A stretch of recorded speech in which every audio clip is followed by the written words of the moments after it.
ამერიკის შეერთებული შტატების სამხედრო დაზვერვის დოკუმენტში ქართული ოცნება რუსეთის ინტერესების გამტარებელ ძალად არის მოხსენიებული. ყოველწლიურ დოკუმენტში, რომელიც ეროვნული უსაფრთხოების გამოწვევებს აფასებს, ჩვენი ქვეყანა სულ 2 წინადადებით მოხვდა, მაგრამ ეს 2 წინადადებაც საკმარისია მდგომარეობის სიმძიმის აღსაწერად. დოკუმენტში წერია, რომ ოქტომბრის არჩევნების შემდეგ ქართული ოცნების მეთაურობით მოქმედმა მთავრობამ შექმნა გარემო, რომელიც რუსეთს საქართველოში მისი გავლენის გაზრდის საშუალებას აძლევს. ამ ჩანაწერით ვიგებთ, რომ ქართულ ოცნებას ამერიკა ლეგიტიმურ ხელისუფლებად არ აღიარებს. პირველში თქვენს ხო იცით, რომ ეს არის სრული სისულელე. რა გავლენის გაზრდაზეა საუბარი, არ ჩვეულებრივი სისულელე. ასეთი სისულელები რო ხდება, ასეთ მნიშვნელოვან დოკუმენტებში, სწორედ ეს მიუთითებს ტიპსიეთის გავლენას. სამწუხაროდ არ მქონდა შესაძლებლობა ამ ანგარიშს გავცნობოდით. ოქტომბერში ჩატარებული საპარლამენტო არჩევნების შემდეგ ქართული ოცნების მეთაურობით მოქმედმა მთავრობამ შექმნა გარემო, რომელიც რუსეთის საშუალებას აძლევს გაზარდოს თავისი გავლენა ქვეყანაში. რაც ამ ციტატაში წერია, ამაზე შეფასება გავლენებთან დაკავშირებით. გავეცნობი მე თვითონ ჩემი თვალით და მე გავაკეთებ კომენტარს. ქართული ოცნების ეს რეაქცია გასაგებია. აქ საუბარი არ არის რომელიმე ერთი ამერიკელი პოლიტიკოსის განცხადებაზე. აქ საქმე ეხება ამერიკული სამხედრო დაზვერვის ოფიციალურ დოკუმენტს, რომელიც საიდუმლო მასალებს და მტკიცებულებებს ეყრდნობა და არა ერთი პირის დაწერილია. აქამდე ამ ყოველწლიურ დოკუმენტში საქართველოს რამდენიმე თავი ეთმობოდა. გაწერილი იყო ისიც, როგორ უნდა გვებრძოლა საფრთხესთან, რაში დაგვეხმარებოდა ნატო ან ევროკავშირი. ახლა ეს ყველაფერი გამქრალია. იყო პერიოდები, როდესაც საქართველოს შესახებ თელი, ქვეთავები ეწერა ხოლმე, 3 ხაზი, რომელიც საქართველოს ეძღვნება.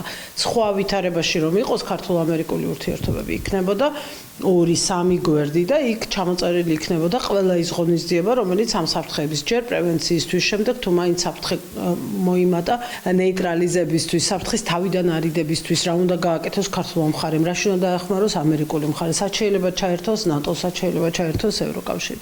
ეს არაფერი დოკუმენტში აღარ არის, იმიტომ რომ ქართულ-ამერიკული ურთიერთობები არის ნულოვან მდგომარეობაში და არის უბრალოდ ფაქტის კონსტატაცია, რომ ოქტომბრის არჩევნების შემდეგ რუსული საფრთხეების ზღვარმა რაღაცა ყოველგვარ დასაშვებ მინიმალურ ზღურებს გადააჭარბა. ამერიკის სამხედრო დაზვერვა წერს, რომ რუსეთის მიზანია საქართველო მისი გავლენის სფეროში დააბრუნოს. ამისთვის კი კრემლის მთავარ პარტნიორად ბიზინა ივანიშვილის რეჟიმი იქცა. ეს ჩანაწერი დოკუმენტში შემთხვევითი არ არის.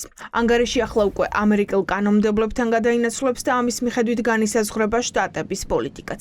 გამოდის, რომ ოცნების პირობებში ამერიკასთან ურთიერთობებს აღდგენა არ უწერია.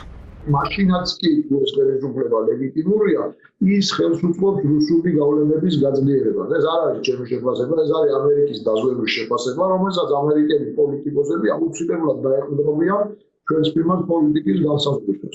და ამას თავის წინაპირობები აქვს. ეს არის აგენტურულ მონაცემებზე და რეალურებზე დაყრდნობით მიღებული ინფორმაცია, რომელიც მარტო საქართველოში არ არის მიღებული. ამერიკის სამხედრო დაზვერვა ფარავს რუსეთს, რეგიონს, პარტნიორებთან ურთიერთობას.